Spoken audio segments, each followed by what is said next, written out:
question on the board. Question. Some people can be extremely naive and believe in everyone else.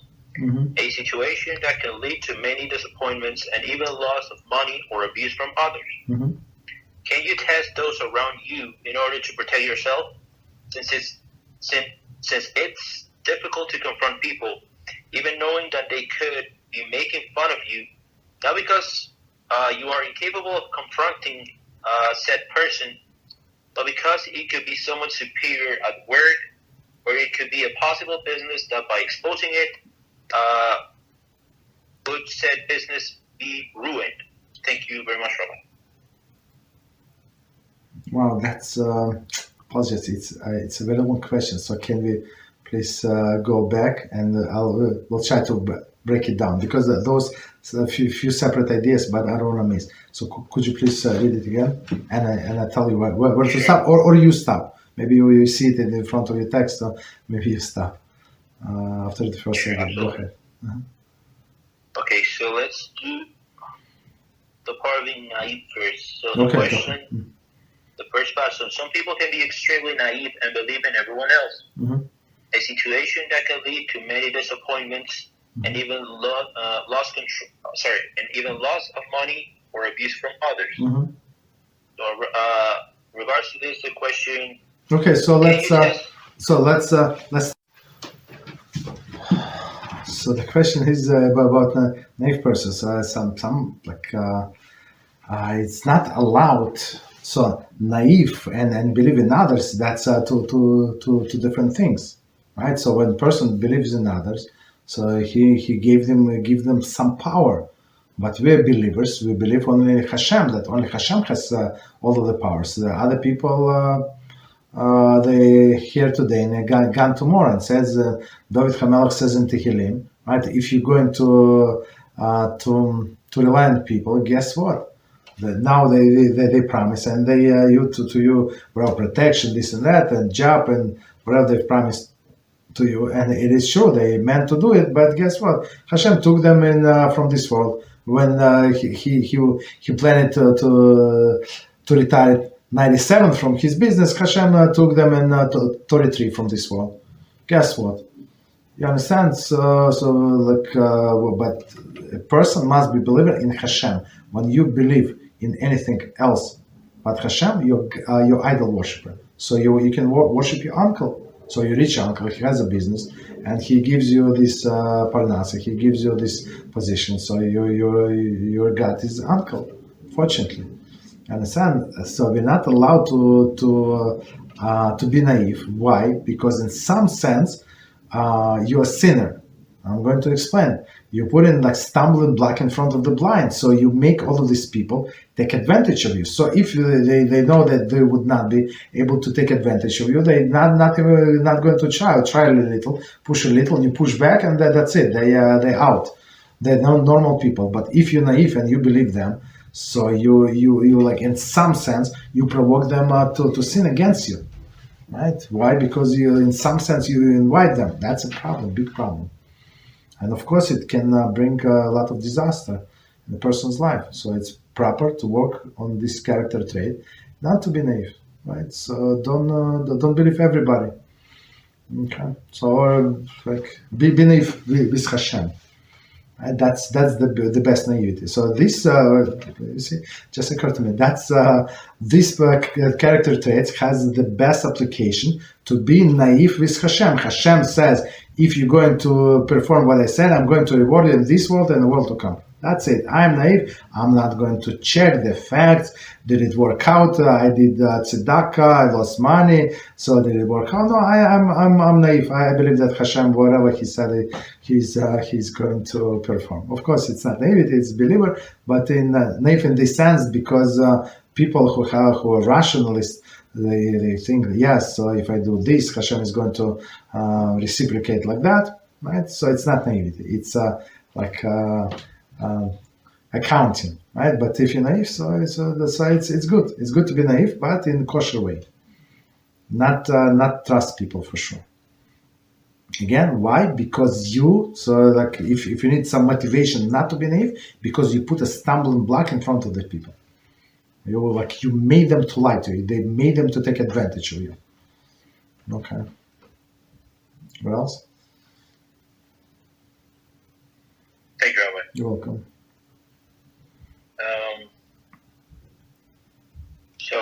We were in the part of being naive. Mm-hmm. So the question right next to it was, can you test those around you in order to protect yourself? But it's so we deviated from naive. Naive person would not test, but technically it is allowed to test, but don't push too much. You understand? So all of the people's quality comes under the pressure. So if a person was nice and honest and with amazing clear, crystal clear integrity until there was a money issue, and now this integrity went to the garbage, and now this thank you and goodbye and I owe you money, I forgot, I apologize, I'm going to pay on Wednesday, suddenly disappear. You understand? So are we allowed to test people?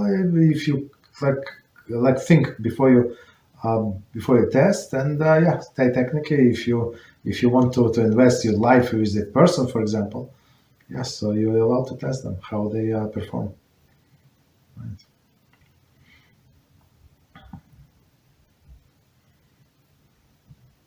Thank you, Rabbi. You're welcome. So three things show that the person's character, right? Is what is his pocket, meaning money issues. His wine goblet, right? Meaning that when he's drunk, she's drunk. And the third is anger, when they're angry, right? So maybe this anger is a good thing to test if person is not sure. So just get somebody angry, right, and see how the person is going to react. Right? And when he or she is going to react and say to you all the things that they say, guess what? That's a true themselves, the true essence of that person. It was just hiding because it was inappropriate to show themselves.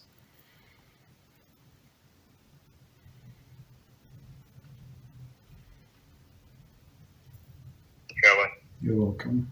What else?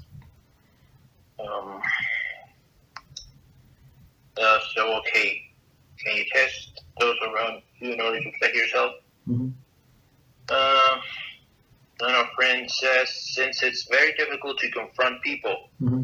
even knowing that they could be making fun of you, not because you are incapable of confronting said person, Mm-hmm. But because it could be someone superior at work, Mm-hmm. or it could be a possible business that by exposing it Mm-hmm. would said business be ruined. Mm-hmm. Yeah, that's kind of the. So, but what is the question? So, I mean, you're not obligated to confront anybody, basically, right? And if somebody is not doing Hil Hashem, so basically, if he's whatever he is or she is doing, so are you obligated to confront that if you know that the person is not going to listen to you? So, and he only or she are going to humiliate you. What is the reason to do that? Yeah, understand? Especially not especially business these relationships. So try maybe to, if there's such dishonest person, try to as soon as possible dissociate yourself from that person, and not to have such a person in your life, because like a ticking bomb, right? It's only a matter of time that this person is going to take advantage of you, right, and make you look guilty. Especially, for example, if it's not honest business transaction, stuff like that, business dealing. So they put you as a victim, maybe you as the main victim. Yes. So try to stay away from this person, people.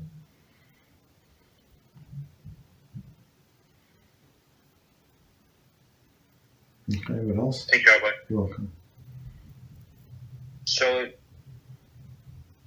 and just for the sake of perhaps the question in context a little bit more, because Mm-hmm. I understand very well, I would say, what a friend is trying to to say here, because I have lived very similar situations throughout my life because of the place we live in.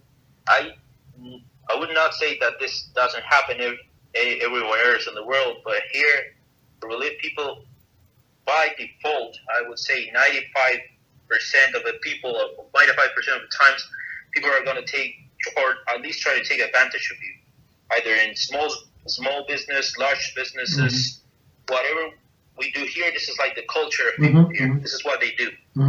Okay. And to a certain extent, when someone wants to do something, say at work or whatever, there's got to be some level of trusting someone. There's got to be some level of trusting that the other person is going to do his part, or the other person is going to be honest with you. Otherwise, it could be pretty much impossible to engage into any type of businesses.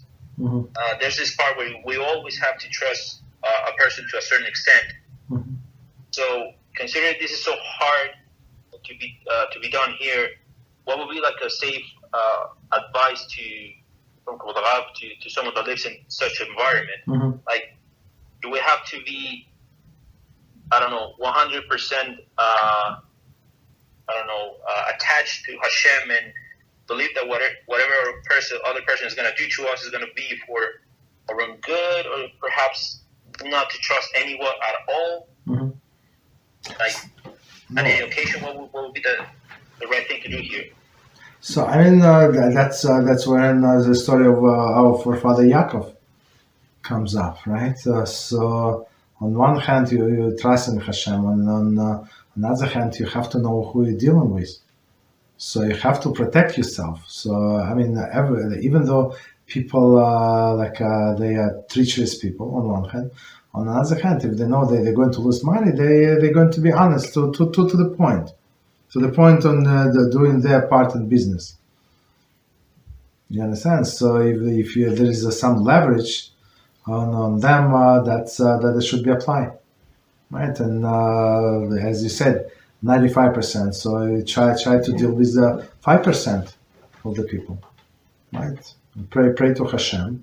Pray, Hashem, please send me one of this person, one of the company, one of the 5%, and that's it. Right, and if we act righteously, Hashem would not allow these crooks to take advantage of us, right? To preserve us if we do everything correctly, without put ourselves in a dangerous way, right? If you know that a person is crook, like all of the media, said that he's a crook in the newspapers, and all of the people on the street say that he's a crook, and said, you call him, do you have a job for me, Mr. So-and-so? He said, yeah, I'm actually hiring. Thank you very much for calling me. Yeah, in a sense, and you're not allowed to put yourself in the harm ways, but if it's a normal business dealings and normal according to that society, so in this case, yeah, you're obligated to trust Hashem and you do your part honestly, and that's it. You understand? So we don't have to drive ourselves crazy in this sense. Thank you, Rabbi. You're welcome.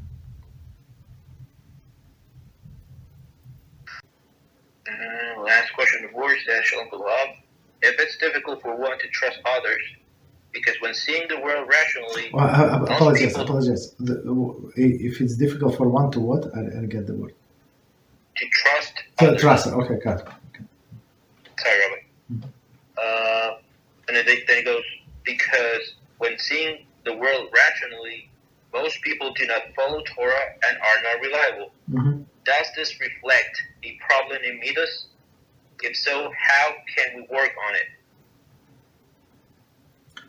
I apologize, I didn't get the question. So could you read it again, or if you can explain, also fine. Yeah, I'm going to just move on. Perhaps something going on with my audio. Okay, sorry. So it says, if it's difficult for one to trust others, because when seeing the world rationally, most people do not follow Torah and are not reliable. I'm not sure. No. Most of the people are actually more or less honest because they are afraid to lose their job, for example. If you're talking about job environment, it's much easier. they would be afraid to lose their job, so they would be reliable. So to say that everybody not reliable, I mean, if you wanted to give somebody money and for safekeeping for you cash, so don't do that. Don't rely on other people. But others if you buy something from on a credit card, I don't know. I think it's more or less reliable, unless we can get a good example, practical example, not good but practical example. But okay, go ahead, please continue. Okay, so rationally, most people do not follow Torah. Does this reflect a problem in Middot, in Midas? So how can we work it? I don't we don't have to judge everybody is in a negative light. So we have to unless we have something against somebody we have to give them the benefit of the doubt. Most of the people are not liars.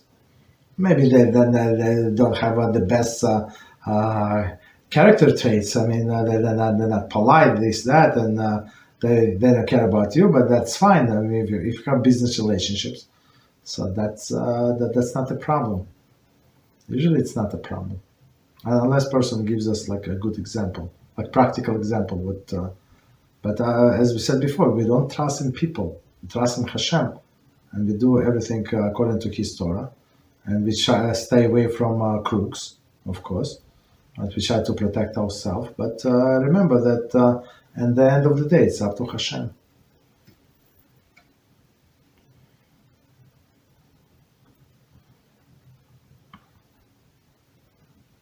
Okay, what else?